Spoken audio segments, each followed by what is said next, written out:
Hi friends, ನಮಸ್ಕಾರ. ನಾನು ಇವತ್ತು ಮೊಟ್ಟ ಮೊದಲನೇ ವಿಡಿಯೋ ಮಾಡ್ತಾ ಇದ್ದೀನಿ. ಅದು ಯಾವ್ದಪ್ಪ ಅಂದ್ರೆ ಅದು ನಮ್ಮ ಕನ್ನಡ ಭಾಷೆ ಬಗ್ಗೆ ನಾನು ಹೇಳ್ಬೇಕಂತ ಅನ್ಕೊಂಡಿದ್ದೀನಿ. ಅದು ನೀವು ಕನ್ನಡ ಭಾಷೆನ ಪರ್ಫೆಕ್ಟ್ ಆಗಿ ಕಲಿಬೇಕಪ್ಪ ಅಂದ್ರೆ ಮೊಟ್ಟ ಮೊದಲ ಬಾರಿಗೆ ನೀವು ವ್ಯಾಕರಣದ ಬಗ್ಗೆ ತಿಳ್ಕೊಳ್ಬೇಕಾಗತ್ತೆ. ಅದು ವ್ಯಾಕರಣದಲ್ಲಿ ನಾನು ಮೊಟ್ಟ ಮೊದಲಾಗಿ ಹೇಳ್ಬೇಕಂದ್ರೆ ಅದು ವರ್ಣಮಾಲೆ ಅಕ್ಷರಗಳ ಬಗ್ಗೆ ಹೇಳ್ತಾ ಇದ್ದೀನಿ. ಇದು ವರ್ಣಮಾಲೆ ಅಕ್ಷರ ಬಗ್ಗೆ ನೀವು ತಿಳ್ಕೊಬೇಕಪ್ಪ ಅಂದ್ರೆ ಮೊಟ್ಟ ಮೊದಲಿಗೆ ಕನ್ನಡದ ಇತಿಹಾಸವನ್ನು ತಿಳ್ಕೊಬೇಕಾಗತ್ತೆ. ನಾನು ಶಾರ್ಟ್ ಆಗಿ ಒಂದು ವಿಡಿಯೋ ಹೇಳ್ತೀನಿ. ಇದು ಕನ್ನಡ ವರ್ಣಮಾಲೆ ಅಕ್ಷರಗಳ ಬಗ್ಗೆ ನಾನು ಶಾರ್ಟ್ ಆಗಿ ಒಂದು ವಿಡಿಯೋ ಹೇಳ್ತೀನಿ. ಅದು ಕನ್ನಡದ ಇತಿಹಾಸದ ಬಗ್ಗೆ. ಅದೇನಪ್ಪಾ ಅಂದ್ರೆ ನಮ್ಮ ಕನ್ನಡ ಭಾಷೆಗೆ 2000 ವರ್ಷಗಳ ಪೂರ್ವದ ಇತಿಹಾಸವಿದೆ. ಇದು ನಮ್ಮ ಭಾರತದಲ್ಲಿ 5 ದ್ರಾವಿಡ ಭಾಷೆಗಳಲ್ಲಿ ಅತ್ಯಂತ ಹಳೆಯದಾದ 2ನೇ ಭಾಷೆ ಅಂದ್ರೆ ಅದು ಕನ್ನಡ ಭಾಷೆ. ಮೊಟ್ಟ ಮೊದಲನೇದಂದ್ರೆ ಅದು ತಮಿಳು ಭಾಷೆ, ಎರಡನೇದ್ದು ಅಂದ್ರೆ ಅದು ಕನ್ನಡ ಭಾಷೆ. ಈಗ ಈ ಶಾಸ್ತ್ರೀಯ ಸ್ಥಾನಮಾನಗಳು ಪಡೆದ ಭಾಷೆಗಳಲ್ಲಿ ನಾನು ನೆಕ್ಸ್ಟ್ ಟೈಮ್ ವಿಡಿಯೋ ಮಾಡ್ಬೇಕಾದ್ರೆ ಅದು ಕಂಪ್ಲೀಟ್ ಡೀಟೇಲ್ಸ್ ಬಗ್ಗೆ ಹೇಳ್ತೀನಿ. 2004ರಲ್ಲಿ ತಮಿಳು ಭಾಷೆಗೆ ಶಾಸ್ತ್ರೀಯ ಸ್ಥಾನಮಾನ ಸಿಗುತ್ತೆ. 2005ರಲ್ಲಿ ಸಂಸ್ಕೃತ ಭಾಷೆ, 2008ರಲ್ಲಿ ತೆಲುಗು ಮತ್ತು ಕನ್ನಡಕ್ಕೆ ಎರಡಕ್ಕೂ ಎಟ್ ಅ ಟೈಮ್ ಇದು ಸಿಗುತ್ತೆ, ಶಾಸ್ತ್ರೀಯ ಸ್ಥಾನಮಾನ ಸಿಗುತ್ತೆ.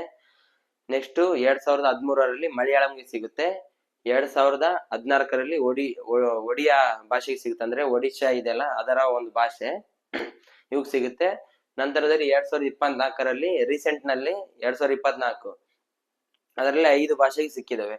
ಅದು ಪ್ರಾಕೃತ, ಪಾಳಿ, ಇನ್ನೊಂದು ಇದು ಮರಾಠಿ, ಇವು ಇನ್ನೊಂದು 2 ಭಾಷೆ ಇದಾವೆ. ಅವು ಟೋಟಲ್ ಕೂಡ 5 ಭಾಷೆಗೆ ಸಿಕ್ಕಿದಾವೆ ಶಾಸ್ತ್ರೀಯ ಸ್ಥಾನಮಾನ. ಇನ್ನೊಂದು ಬಂಗಾಳಿ, ಅಸ್ಸಾಮಿ, ಈ ಭಾಷೆಗಳಿಗೆ ಶಾಸ್ತ್ರೀಯ ಸ್ಥಾನಮಾನ ಸಿಕ್ಕಿವೆ ಲಾಸ್ಟ್ 2024ರಲ್ಲಿ. ಈಗ ಮೊಟ್ಟ ಮೊದಲ ಬಾರಿಗೆ ಕನ್ನಡದ ಬಗ್ಗೆ ಹೇಳ್ಬೇಕಂದ್ರೆ ಕನ್ನಡದ ಮೊಟ್ಟ ಮೊದಲನೆಯ ಗ್ರಂಥ ಅಂದ್ರೆ ಅದು ಕವಿರಾಜ ಮಾರ್ಗ ಗ್ರಂಥ. ಅದನ್ನು ಇದು ರಾಷ್ಟ್ರಕೂಟರ ಅರಸನಾದಂತ ಅಮೋಘ ವರ್ಷ ನೃಪತುಂಗನ ಆಸ್ಥಾನದಲ್ಲಿರತಕ್ಕಂತ ಶ್ರೀ ವಿಜಯನು ಈ ಗ್ರಂಥವನ್ನು ಬರಿತಾನೆ. ಇದು ಮೊಟ್ಟ ಮೊದಲ ಕನ್ನಡದ ಮೊಟ್ಟ ಮೊದಲ ಗ್ರಂಥವಾಗಿದೆ. ನಮ್ಮ ಕನ್ನಡದ ಮೊಟ್ಟ ಮೊದಲ ಗದ್ಯ ಕೃತಿ ಅಂದ್ರೆ ಅದು ಒಡ್ಡಾರಾಧನೆ, ಶಿವಕೋಟ್ಯಾಚಾರ್ಯರು ಬರೆದಿದ್ದ ಒಡ್ಡಾರಾಧನೆ. ನಾವು ಈಗ ವ್ಯಾಕರಣದ ಬಗ್ಗೆ ತಿಳ್ಕೊಬೇಕಪ್ಪ ಅಂದ್ರೆ ಮೊಟ್ಟ ಮೊದಲ ವ್ಯಾಕರಣ ಗ್ರಂಥ ಅಂದ್ರೆ ಅದು ಕೇಶಿರಾಜನ ಬರೆದ ಶಬ್ದಮಣಿ ದರ್ಪಣ ಗ್ರಂಥ. ಇದು ಮೊಟ್ಟ ಮೊದಲ ಕನ್ನಡ ವ್ಯಾಕರಣ ಗ್ರಂಥವಾಗಿದೆ. ಈಗ ಅದೇ ವ್ಯಾಕರಣದ ಬಗ್ಗೆ ನಾವು ತಿಳ್ಕೊಳಕ್ ಹೊರಟಿದ್ದೀವಿ. ಅದರಲ್ಲಿ ವರ್ಣಮಾಲೆ ಅಕ್ಷರಗಳ ಬಗ್ಗೆ ನಾನು ಮೊಟ್ಟ ಮೊದಲ ಬಾರಿಗೆ ವಿಡಿಯೋ ಮಾಡ್ತಾ ಇದ್ದೀನಿ. ಈ ವರ್ಣಮಾಲೆ ಅಕ್ಷರಗಳಲ್ಲಿ ಒಟ್ಟು 49 ಅಕ್ಷರಗಳಿವೆ. ಕನ್ನಡದ ವರ್ಣಮಾಲೆಯಲ್ಲಿ 49 ಅಕ್ಷರಗಳಿವೆ. ಅದರಲ್ಲಿ ಈ ವರ್ಣಮಾಲೆ ಅಕ್ಷರಗಳಲ್ಲಿ 3 ವಿಧ. ಒಂದು ಸ್ವರಗಳು, 2 ವ್ಯಂಜನಗಳು,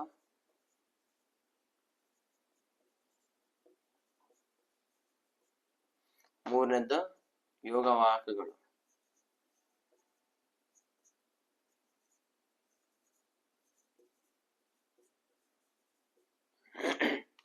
ಇವು 3 ವಿಧಗಳಿದಾವೆ. ಇದರಲ್ಲಿ ಸ್ವರಗಳ ಬಗ್ಗೆ ಮೊದಲದಾಗಿ ವಿಡಿಯೋ ಮಾಡ್ತೀನಿ. ಫಸ್ಟ್ ಸ್ವರಗಳ ಬಗ್ಗೆ ಹೇಳ್ತೀನಿ ನಿಮ್ಗೆ.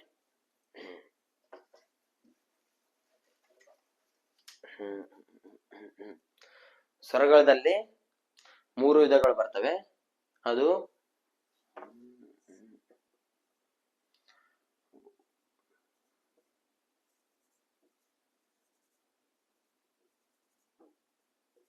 ಹ್ರಸ್ವ ಸ್ವರ,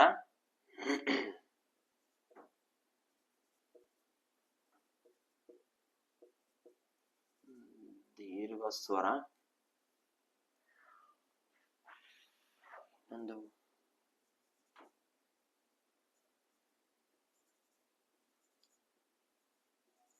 ಪ್ಲುತ ಸ್ವರ. ನಮಗೆ ಬೇಕಾಗಿರೋದಂದ್ರೆ ಹ್ರಸ್ವ ಸ್ವರ ಮತ್ತು ದೀರ್ಘ ಸ್ವರ ಅಷ್ಟೇ. ಇದು ಪ್ಲುತ ಸ್ವರ, ಇದು ಜಾಸ್ತಿ ಎಲ್ಲಿ ಇದಾಗಿಲ್ಲ, ಇದ್ರ ಬಗ್ಗೆ ಜಾಸ್ತಿ ಅವಶ್ಯಕತೆ ಇಲ್ಲ.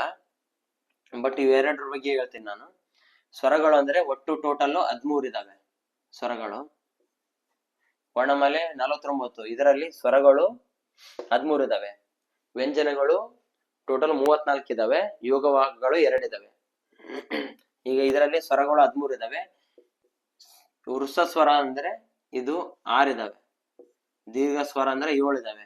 ಹ್ರಸ್ವ ಸ್ವರ ಅಂದ್ರೆ ಒಂದೇ ಉಚ್ಚಾರದಲ್ಲಿ ಒಂದೇ ಮಾತ್ರ ಕಾಲದಲ್ಲಿ ಉಚ್ಚಾರವಾಗುವಂತ ಇದು ಭಾಷೆಗೆ ಒಂದೇ ಹ್ರಸ್ವ ಸ್ವರ ಅಂದ್ರೆ ಇವು 6 ಇದಾವೆ. ಒಂದೇ ಮಾತ್ರ ಕಾಲದಲ್ಲಿ ಉಚ್ಚರಿಸುವಂತ ಶಬ್ದಕ್ಕೆ ಹ್ರಸ್ವ ಸ್ವರ ಅಂತಾರೆ. ಅವು 6. ದೀರ್ಘ ಸ್ವರ ಅಂದ್ರೆ 2 ಮಾತ್ರ ಅಕ್ಷರ ಅಂದ್ರ ಇದು ಹ್ರಸ್ವ ಸ್ವರ ಅಂದ್ರ ಅ.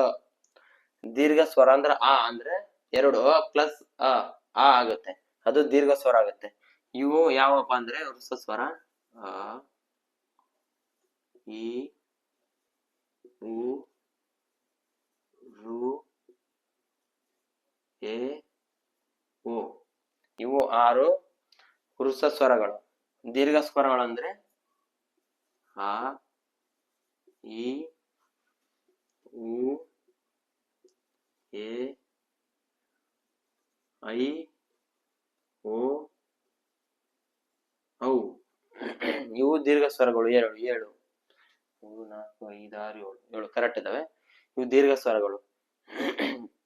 ಇದು ಪ್ಲುತ ಸ್ವರ. ಇದು ಬಿಟ್ಬಿಡಿ, ಆಲ್ಮೋಸ್ಟ್ ಆಲ್ ಕಾಂಪಿಟೇಟಿವ್ ಎಕ್ಸಾಮ್ ಯಾವ್ದ್ರಲ್ಲಿ ಕೇಳೋದಿಲ್ಲ. ನೆಕ್ಸ್ಟ್ ಈಗ ವ್ಯಂಜನಗಳು, ವ್ಯಂಜನಾಕ್ಷರಗಳ ಬಗ್ಗೆ ನೀವು ತಿಳ್ಕೊಬೇಕು.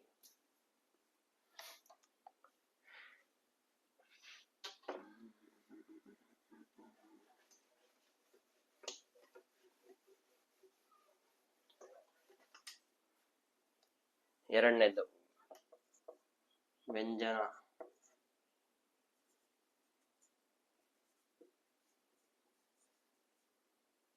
ವ್ಯಂಜನಗಳು ಟೋಟಲ್ ಒಟ್ಟು 34 ಇದಾವೆ.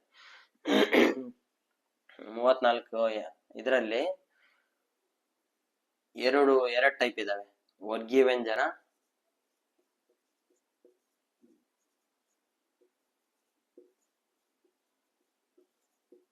ಇನ್ನೊಂದು ಅವರ್ಗೀಯ.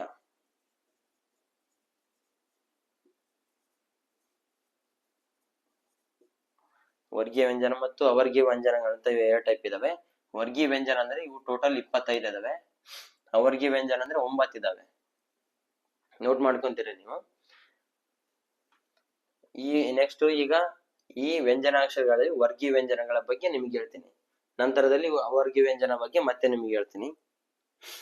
ವರ್ಗೀಯ ವ್ಯಂಜನಗಳು ಇದರಲ್ಲಿ ವರ್ಗೀಯ ವ್ಯಂಜನಗಳು ಅಂದರೆ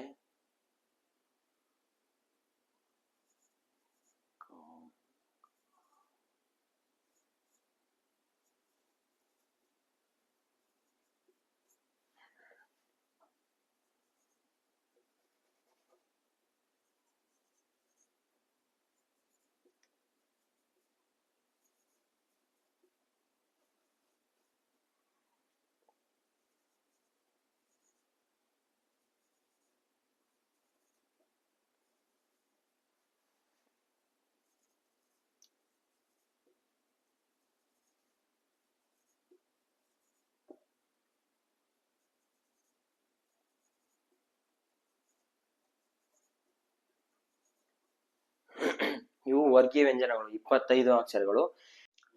ಈ ವರ್ಗೀಯ ವ್ಯಂಜನದಲ್ಲಿ 2 ವಿಧಗಳು. ಅವು ಯಾವಪ್ಪ ಅಂದ್ರೆ ಒಂದು ಅಲ್ಪ ಪ್ರಾಣ,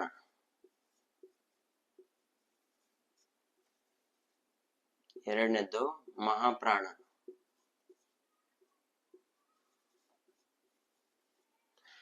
ಇವು 2 ಟೈಪ್, ಅಲ್ಪ ಪ್ರಾಣ ಮತ್ತು ಮಹಾಪ್ರಾಣ. ಇದರಲ್ಲಿ ನಾವು ಅರ್ಥ ಮಾಡ್ಕೋಬೇಕು. ಇನ್ನೊಂದು ಬರ್ತತೆ ಇದ್ರಲ್ಲೇ ಅನುನಾಸಿಕ ಅಂತ ಬರ್ತತೆ.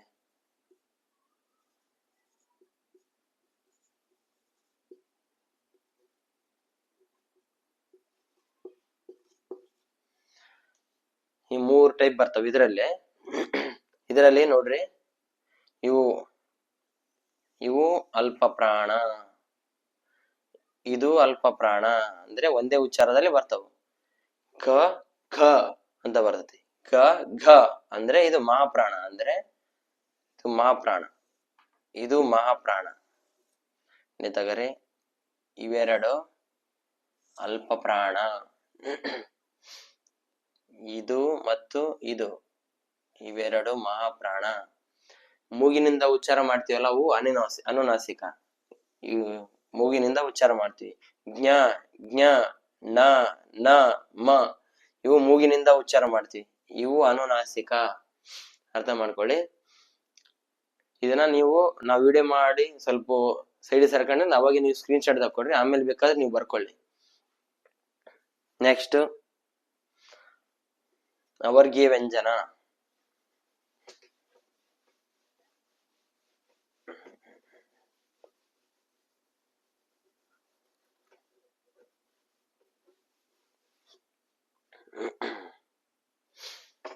ನೆಕ್ಸ್ಟ್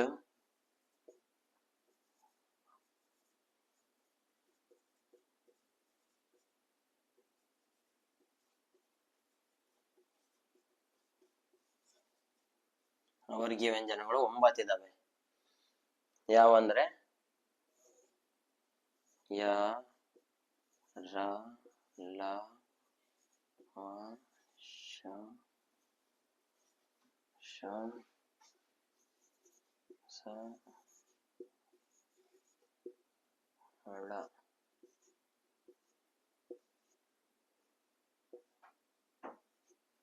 ಇವು 9 ಇದಾವೆ. 1 2 3 4 5 6 7 8 9.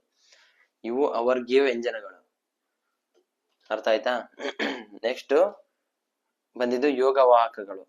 ನೆಕ್ಸ್ಟ್ 3ನೇ ಟೈಪ್ ಯೋಗವಾಹಕಗಳು.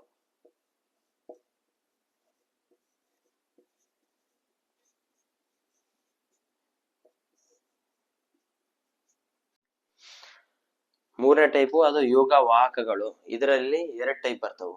ಒಂದು ಅನುಸ್ವಾರ, ಇಲ್ಲಿ ಬರ್ತೀನಿ ನೋಡ್ರಿ.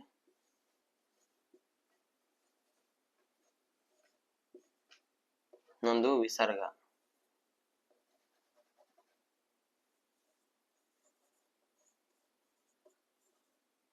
ಅನುಸ್ವಾರ ಅಂದ್ರೆ ಅಂ, ವಿಸರ್ಗ ಅಂದ್ರೆ ಅಹ.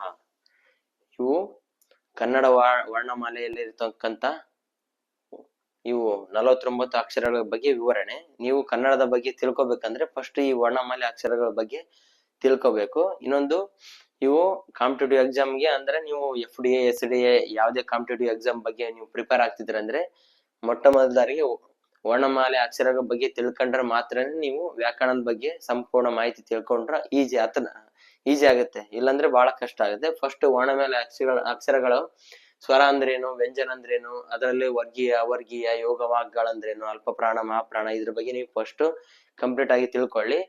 ನೆಕ್ಸ್ಟ್ ವಿಡಿಯೋದಲ್ಲಿ ಇದೇ ರೀತಿ ನೆಕ್ಸ್ಟ್ ವಿಡಿಯೋ ಯಾವ ತರ ವಿಡಿಯೋ ಮಾಡಬೇಕು, ಯಾವ ಕಂಟೆಂಟ್ ಮೇಲೆ ವಿಡಿಯೋ ಮಾಡಬೇಕಂದು ನೀವು ಕಮೆಂಟ್ ಸೆಕ್ಷನ್ ಅಲ್ಲಿ ಕಮೆಂಟ್ ಮಾಡಿ ಹೇಳ್ರಿ. ಅದ್ರ ಬಗ್ಗೆ ನಾನು ನೆಕ್ಸ್ಟ್ ವಿಡಿಯೋ ಮಾಡ್ತೀನಿ. ಇಷ್ಟು ಹೇಳ್ತಾ ನಮ್ಮ ಮಾತನ್ನು ಮುಗಿಸ್ತಾ ಇದೀವಿ. ಧನ್ಯವಾದಗಳು.